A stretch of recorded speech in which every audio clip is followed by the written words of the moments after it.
You're listening to The Adventuring Party, talking about gaming the Irish way. Welcome to the party. I'm still Savage. I'm still Scarr. And I'm Owen. Oh, what a big box of goodies we have for you this week, folks. In fact, it's not just one big box, it's 7. But that's just for the supporter tier. The listener tier is just the first box, but it's not really just the first box. There's also these add-ons you can add on in our post-podcast backers pledge room. Now, the supporter tier, 7 boxes. But not all those boxes come with the double-sided show notes, so we're going to include those in the Heroes tier, which you can get to by coming on the podcast and talking to us. We are, in fact, here this evening to talk about something I kind of noticed. It was prodded by a crowd called No Pun Included on YouTube. They're kind of they're a husband-wife review team. They're partners. I don't know what they call themselves. They were pointing out that Kickstarter projects, ostensibly board games, have gotten, well, big. The thumbnail for the video has one of the hosts basically sort of sitting beside a ziggurat of boxes for one game. And I just wanted to touch base with the rest of the party and say, have you backed any of these? What do you think of it? Does this make economic sense? Should we be expected to go out and buy an entire new Billy bookcase to go along with our next Kickstarter? I'll throw it to you, Owen. Right. Okay. So you're our guy on the ground. You absolutely probably back more Kickstarters than anyone else I know. I've backed a couple of hundred Kickstarters. Yikes. Yeah, absolutely. And now I went back. I was actually scrolling back to the first couple of Kickstarters I backed, which are going back to 2012, which is where kind of the whole thing kicks off. And initially, like the first kind of traditional game one I backed was Sentinels of the Multiverse Rook City, which was the first expansion for Sentinels of the Multiverse that came out. And if you followed along with Sentinels of the Multiverse, eventually they ended up producing a case for all their expansions that is so big that you can't effectively lift it. I believe it was, in fact, reviewed on the Adventuring Party by a show friend. Yeah, absolutely, and it grand, but just not terribly usable, really. Now, the first couple of kind of explodey ones that I got in on was the original Zombicide. Now, you follow, so I had like 2, by accident, I got sent 2 copies of everything for Zombicide. So I have a bunch of Zombicide stuff that I'd never play, and I should probably try and liquidate at some point. But that's the whole story of my life.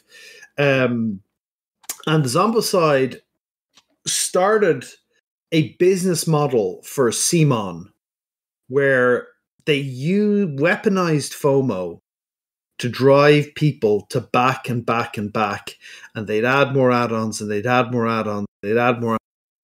And in the end, you would get a giant box filled with 3 regular-sized board game boxes, and then about another 15 small boxes with often like a mini and a card in them.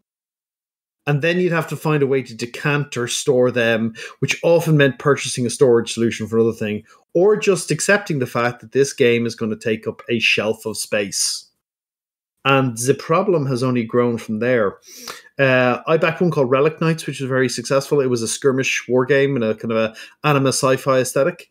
And again, just a bunch of boxes.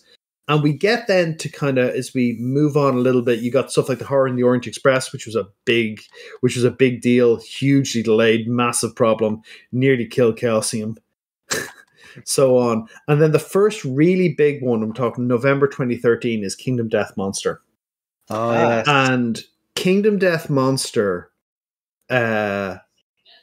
was a giant box product.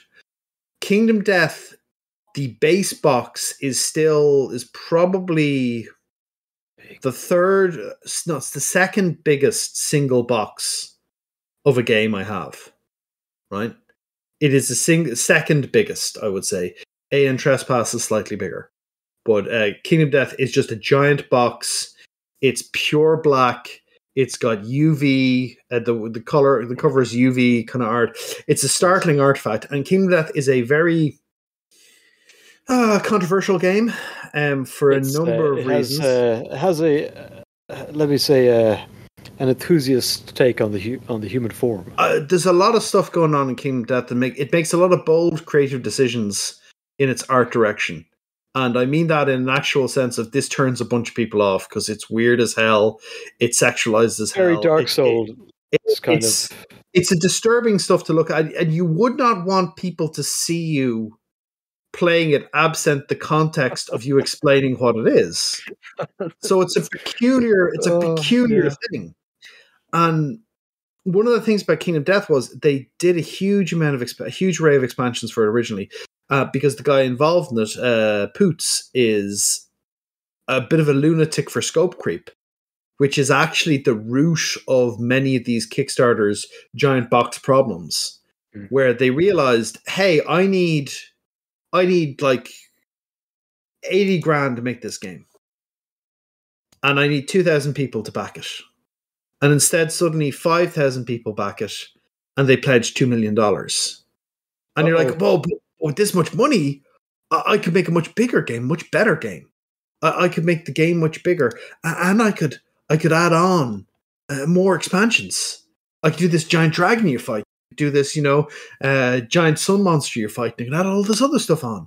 And you guys could buy that as well. And that'll also be in boxes, which will need to go somewhere after you assemble the minis. And this was the first of the games which had lunatic scope creep. And as a result, delayed, seriously. And his reprint Kickstarter, even more delayed, including the Gambler's Chest, which only came out this year, right?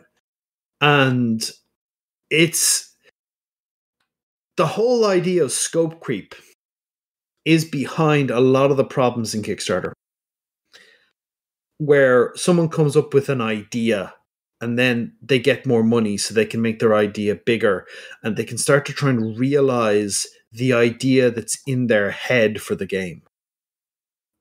And as a result, it can become a bit of an disaster.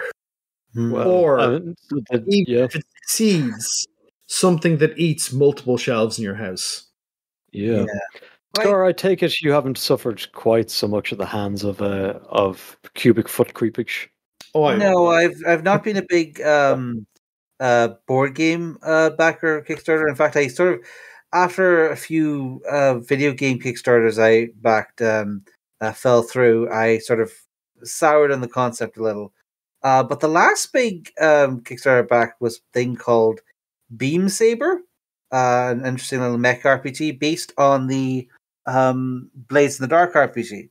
Now, I don't know if you, the listeners, have a copy of Blades in the Dark, but it's a relatively modest tome. It's, what I should say, it's A3 sized.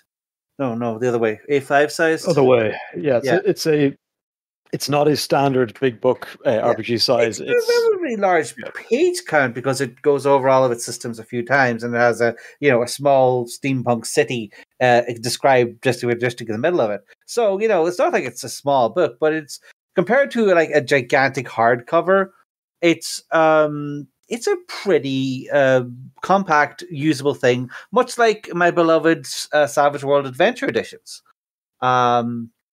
It's a form factor that I really appreciate because of just its portability. So yeah, I've always appreciated Blades in the Dark's approach to all that.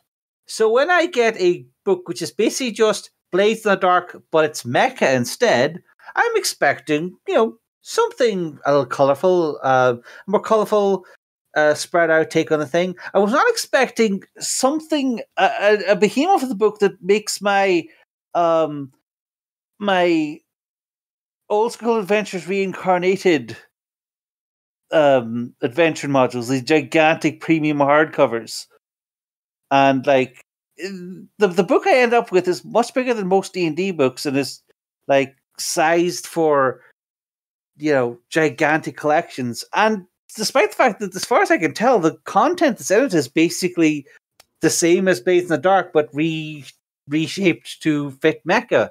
There's like a couple, like 20 extra pages for designing mecha, but the rest of it is just basically the same as Blades in the Dark would have, just redone. And so I'm looking at this gigantic premium hardcover with 4 pages of backers in the back. I still couldn't find my name among them. Have you looked under Warlord? I should do that. But there's not. Let me just clarify. Let me get this clear in my mind. Is it a very thick book or a very? Yes, it is thick. It is thick. A4 book. So like right. Okay.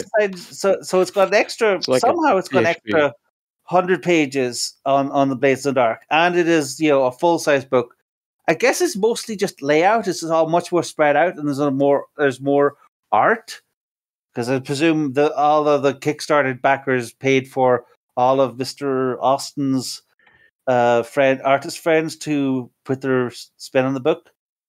Because it is a very nice book. It's got lovely art, nice consistent art direction throughout it. Right. So I hardly say I'm not dissatisfied with it all. I was not expecting for a adaptation of a relatively slim, compact book that I had before to turn into this weighty behemoth that I had to carry home for the post office. So I noticed how heavy it was.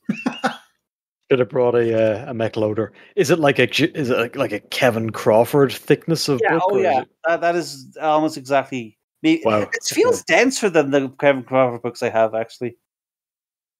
Right. Okay. So the bloat isn't just in board games, and I'm going to put some inverted commas around the words board games. It's also in kind of Kickstarted books where page count may not matter so much. I hear the latest out of MCDG, whatever Matt Colville's his giant monster book. Yeah, I hear that's a pretty thick boy as well. Yeah, well, it had various toolkits of its own because it went on for it was like in a play test for a year, and they kept releasing it to backers in mini PDFs of 20 monsters each. So I imagine at a certain point. So is this necessarily about look, the physical size of these things aside? I mean, surely this is good, right? I mean, the customer's getting more. They went in on, as you said, Hida, a project that they needed 80 grand for. 2 million later, this gives them lots more time to really flesh things out, add more, and you paid the same amount if you went in at the basic tier, whatever you backed at. Are people actually getting value for money? Do we think? Okay, just more. So a lot of the time, it is just more space and more content that you're never going to interact. Of the board games I have bought, some board games I have played never. Some board games I have played 2 or 3 times. Some board games I have played for 90 hours, 100 hours, 30 hours. So anything I've played 30 hours for, I'm pretty happy with what I paid. Yeah. Up to a couple of hundred. I'm like, yeah, I got 30 hours out. That was fun.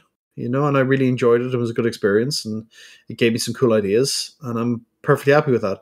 If I never played it, which applies to some of my board games, I'm like, yep, that was a waste. Set that money on fire, Now, you can always try and resell, and there is a market for reselling this content. Particularly, there's a good market for some of this stuff for flipping, especially if there's a lot of exclusive content in the Kickstarter, or it doesn't hit retail. Because people will always tell you, I just buy it at retail. That's when you'll get what you want. But sometimes the way they hit you with FOMO is stuff that doesn't go to retail, or stuff where bits of the game are missing behind Kickstarter exclusive stuff. And that's where you get people to back, even when they're like, I should just wait and pay an online shop for a 30% discount on this game sticker price. Which is, has its own problems, actually, but that is one of the things people will recommend. Just get this at retail. And there's been funny ones where, for example, a number of guys said, look, don't back Frosthaven at the Kickstarter. Just get it at retail, it'll be cheaper. And then when Frosthaven came out, Isaac Childers was like, "Yeah, the price is to go up massively on this. I completely lowballed you guys by accident. So you guys who backed the Kickstarter are well ahead of the game. Everyone else is paying twice as much, basically. So it's yeah, sometimes, but also sometimes not. It depends. Yeah. And often they have had stuff where you do not necessarily get as full a copy of the game or the best iteration of the game by buying the retail edition as opposed to buying the Kickstarter edition. Now, how much you care about that is kind of a movable feast. But for some people, they want the full experience. They want all the bits and toys. I'm one of them. That's why I back a lot of stuff in Kickstarter. I should not. I should go back. But that's why you would do it. You want the full experience. You want all the options. Sometimes you're looking up a game going, okay, how do we do this? This character is cool because this reason. You go, oh, wow, that character is really cool. I should play them. And then you go, oh, unfortunately, this guy's a Kickstarter exclusive. So unless you backed in Kickstarter, you do not have him. Or the all-in-one box came in the Kickstarter with all the extra storage solution stuff that helps organize the game. And you're like, oh, damn it, I need that. So there's often bells and whistles that are just extra plastic tat and stuff that you don't really need. But sometimes the stuff is useful. And sometimes the stuff is very different. There's a game called Oathsworn. I love Oathsworn. I've played 40 hours of it. I'm going back for some more later. It's a very good board game. It comes in one standard board game size box, a smaller box, and then two Gloomhaven style boxes to contain all the miniatures. Oathsworn is not a practical game to sell in a shop. So it's not going to, the intent was never to go retail, but certain people got finagled and said, okay, well, we will put it out to retail, but guys, this is not good for your shop. It's too big. And if you buy the standard edition without the minis, you will get a bunch of standees instead, which is fine. But if you buy the special bit with the minis, you get 2 giant boxes full of minis. And it has a small gameplay function in it. This is a complex boss battler where your characters, 1 to 4 of your characters, are taking a complex boss monster. And one of the things is there is 2 sections of the game, and there is an adventure game bit, which is often like a kind of a choose your own adventure thing you're doing. Right. And during that one of the things you can do is you can follow chains of investigation that find you information out about the monster you're about to fight. So you can actually have a look at its card before you pull it out of the box. Otherwise, you show up to fight the monster, you reach into the box, you pull out the appropriate numbered box, you open it for the first time, pull out the monster, and bam, there it is. That's what you're fighting. And so you could be like, okay, I have no idea what we're fighting. Pull it out, and the first monster is a giant mama rat covered in baby rats. And that's the first monster. And you're like, okay. And that is a miniature that you get to put on the table and go, would you look at that? Exactly. And there's 30 miniatures like that in the box. You've no idea what's in them. So you're basically going through. And that's the small gameplay value on it. Is it better than just getting the little box with standees? Up to you. You know? I can't tell you one way or the other. Yeah, it kind of brings me to sort of what I kind of think about some of this. The Kickstarter, it's not a shop front. It is a shop front, but it's not a physical retail store. As you say, you don't have to carve out space, choose this game over that game, or compete for space with your business rivals, other game producers. So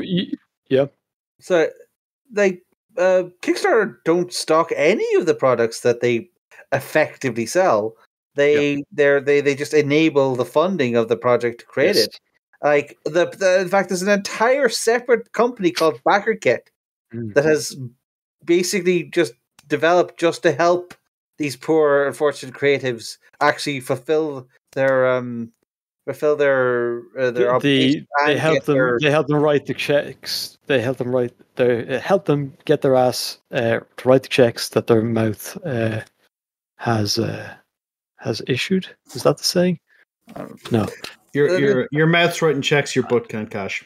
There you go. And and kit backer or backer lit or whatever it's called, backer kit is there to help with that process. Okay, not the point I was trying to make. Sorry. The point I'm trying to make is, while you can certainly, a company can come in and help you with fulfillment, you're trying to sell a product and you're telling people what it is. You're telling it, well, it's a giant book full of cool mecha stuff for a Blades of the Dark type game.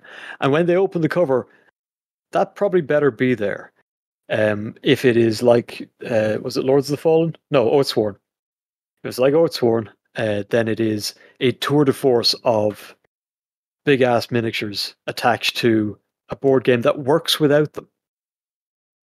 But where I think the problem really lies is when you got a lot of inverted commas around what you're selling versus what you're delivering. Well, I mentioned board game. So when is a board game not a board game? When it's a way for someone to justify buying a big collection of miniatures. You know, it's like, I don't know, just go and back a Reaper Bones Kickstarter if you want a big collection of miniatures. You'll never get them all painted, but that's not the point. But these games that purport to be games and are really just massive collections of waifus or whatever are occupying a lot of space and attention in the Kickstarter economy and in the gaming ecosystem. And when you have several projects that hit big, that produce massive amounts of boxes, but ultimately aren't very good games, or may not even really be games at all, is this something we need to be worried about? You know, there are a ton of terrible games in Kickstarter. There are a ton of terrible games that have had very successful Kickstarters for a number of reasons. I can tell you a bunch of them that are really bad. I have played some of them and gotten rid of them. Most of the games that I've talked about there are in their own right very good games that also have made ludicrous production decisions. Because I don't want to mention a game and have someone go, oh, that sounds kind of cool, go off, look at it, and go, I'm like, oh no, that is a terrible game. Do not go anywhere near it. The games I've mentioned are good games, but they're vastly overproduced games. And the excess is kind of the point with some of them. But there are definitely games which are just a vector for making minis and selling minis to people. Like a lot of skirmish war games, God love them, are mostly a way to sell minis. Not to be harsh on them or anything, but the problem with a skirmish war game is you need to get a community to play with. So you need a bunch of people to go in at the same time and stay interested in it. And GW is always around the corner trying to sell people a new thing. So it's very tough. Yeah. Am I worrying about nothing then? People who back these things, they know what they're getting. They don't, and they're going to go look. They're going to buy an awful lot of cardboard that they don't actually need or want. I will tell you your actual problem at the moment. The production snafus that happen around the early stage of the pandemic, where all of a sudden there was a crunch on manufacturing and places shut down and paper prices went way up, plastic prices went way up. That caused a huge amount of issues for a lot of Kickstarters who had priced at one level and now found themselves in a situation where they're trying to ship these 10, 20, 30 kilo packages and the price of shipping is tripled. There's a boat stuck sideways in the canal somewhere. It's yeah, cost you 120 euros to get your package. A lot of games have had to go back to people with the hat in the hand and say, Senor, it has been a very bad year. We need you to pay an extra $100 for us to ship your game to you. And you may be going, I paid 120 for it. Why am I paying 100 euros in shipping? If you're interested, you can follow the saga around Mythic Games and its copies of Darkest Dungeon, which are gradually making their way out to people. Oh wow! As people pay the ransom. I'm not kidding. It's like Yeah. you got to pay another 40 to get, and people are not necessarily happy. So, and of course, this is compounded by the size of these things. yes, As they get bigger and exactly. bigger. And Yeah. what's worse is then while you're waiting for that shipping, the company, they've got to store that stuff. Yep. So it should be in a warehouse for like a couple of weeks. Suddenly it's sitting in a warehouse for a couple of months. And that's not helping your financial. So it's the overproduced piles of stuff proved very popular for quite a period of time, but came with a big set of sting in the tail. And that was just trying to get the stuff shipped out afterwards, after having all the production issues. Can we see an end to this? Do you think, Scar? What do you think? Can we see an end to this? Will audiences grow tired of the prospect of adding another 40 kilo game to the? I mean, to we the pile? how many people have gone broke trying to predict the end of excess? I do think there's definitely Kickstarter is one of those what I'd like to call like a rapid evolution ecosystem where it started off we're making a very expensive, a very interesting type of watch or like a car with a clock in it or whatever. Juicer. Yeah, like the various weird juicers for super health nuts, and then it evolved into this sort of grandstanding thing where millions of dollars are going through for various video games, and then the board games became the big thing, and each time, like the inherent problems of the unpredictable format and the the various issues of which we discussed only a fraction have come, and people have slowly been getting more and more gun shy. As I say, I myself have sworn off an awful lot of major Kickstarters, and I've been waiting a while for delivery on stuff like I mean, to say, Beam Saber came on really nice, super dense paper, which makes it heavy to lug around, but it feels good. But they had to wait like an extra year for that paper to become available. So, I mean, wow. Like, here's the thing: like, if you're just looking for a product and you just have enter credit card details, get thing, it arrives in the store 2 weeks later. From the store 2 weeks later, that's a perfectly fine pay experience. But Kickstarters is over time become more and more about selling this spectacle. Like the Kickstarter campaigns themselves are events. They have countdowns. They have previews, and sign up of 3 weeks in advance for when the Kickstarter campaign finally drops.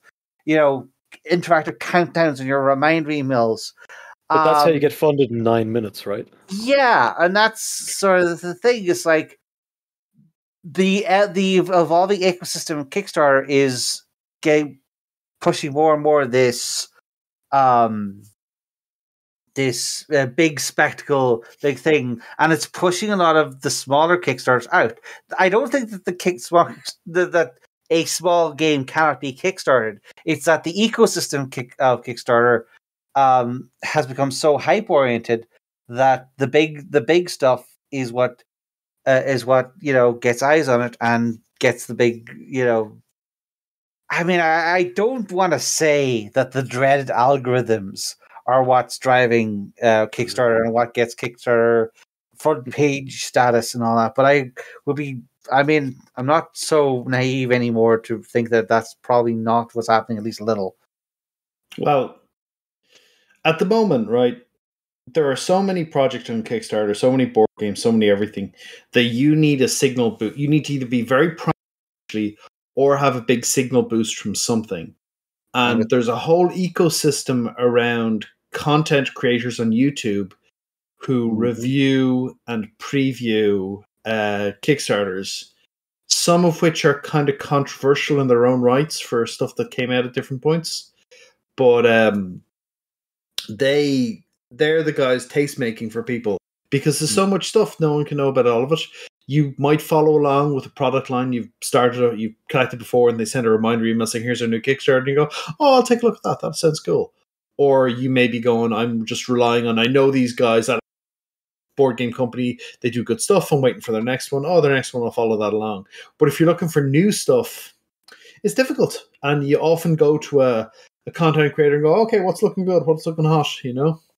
And you may find a cool game, or you may find a bad game. If I don't see a gameplay video nowadays that I can watch for a bit, no, I'm not backing. Sorry, I need to see gameplay before I'm touching this. And I guess too many boondoggles. Yeah, and I guess if you're trying to predict the end of Kickstarter, I suspect that like with even people like Owen or becoming gun shy, I think the writing's on the wall that the problem is I feel like a lot of these Kickstarters are reacting to the problem by trying to become even more hyped, even more supported, even more backer kit funded hype campaigns. I don't know, like, have they learned the lessons? And if there is a lesson to learn, what is it? Is it to keep it simple, stupid? Who knows? If you want to make big money, you're going to have things you may not know to do. The thing is as well that it's moved off just Kickstarter. You've got GameFound and BackerKit are both running their own crowdfunding services, which are not as successful as Kickstarter, is widely known as Kickstarter, because Kickstarter is basically the verb, it is the band-aid of the piece. But there are different, some people don't like the way Kickstarter was flirting with crypto, for example. And NFTs. And so they switched over to GameFound and BackerKit. And so you can go there. Now, there is issues because GameFound by Awaken Realms, a board game producer. And some people are nervy about that. That feels like a conflict of interests. Well, kind of. But so the big issue is that they had to separate effectively because the point was raised that Awaken Realms would get access to all of your customer data because they're processing it. So they would know how much you sell, who do you sell to, over everything like that, which is valuable industry data. And that's one of the interesting things about Kickstarter is you could see how many backers there were. And you can in fact see what they were backing for in terms of pledges. So you could get some industry data out of it about the size of the industry and the relative sizes of like fan bases that are around for different things. So it actually becomes interesting because it can lay bare how much a particular property is worth in terms of IP generation. So if you're a company and you're licensing out your IP and your IP makes $200,000 in Kickstarter, well, that's okay, maybe. But if you're a big, expensive IP and you only do a $200,000 Kickstarter as a result, oh, wow, that suddenly your IP doesn't look that valuable. And that's an increasing factor on licensing stuff. But, okay, how successful was your Kickstarter? Did you fund in under an hour? Did you hit 1 million? Did you hit 2 million? How many people backed? Was it a 500 backer, 2,000, 10,000? What was the pledge per backer amount?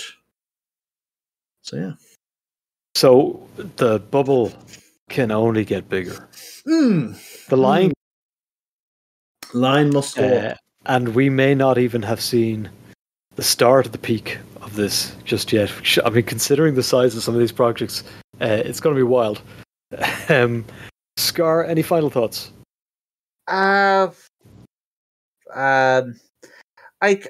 There's nothing inherently wrong with having a site dedicated to super premium, super special games for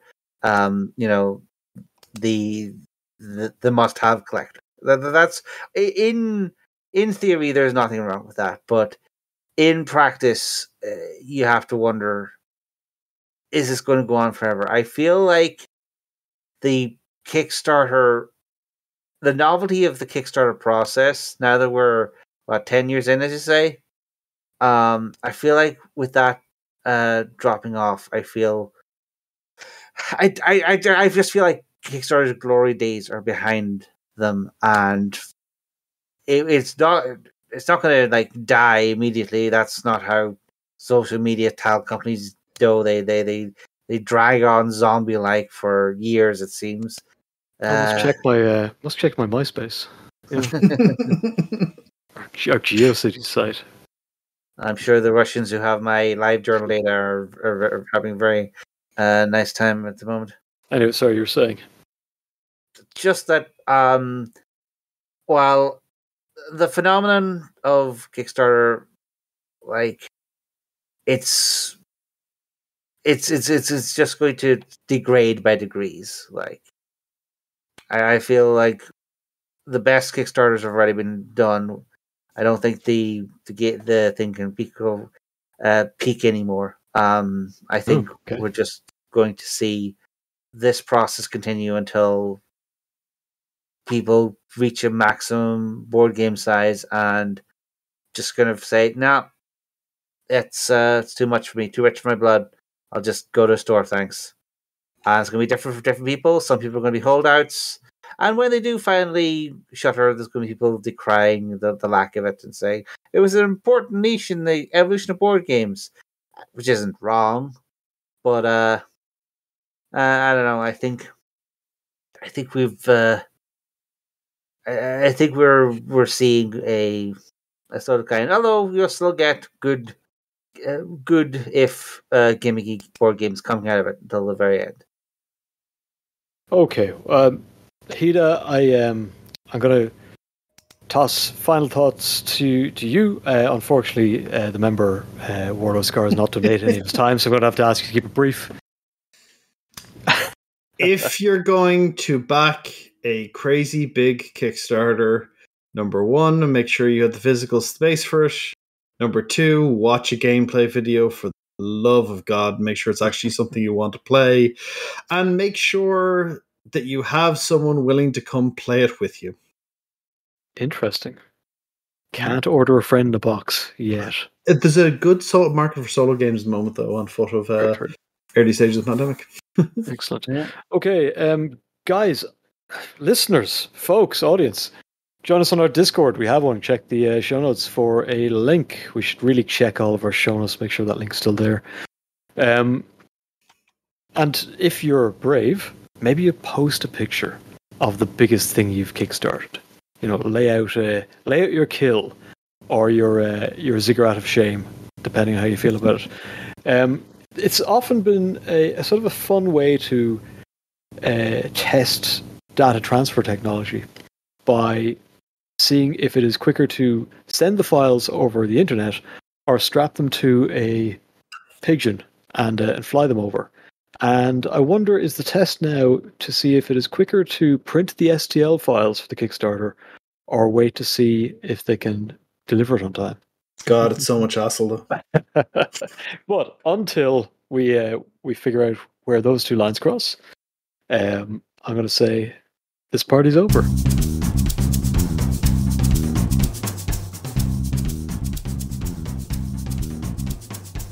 Thank you for listening to The Adventuring Party. Join us on our Discord server, where we keep the party going after hours.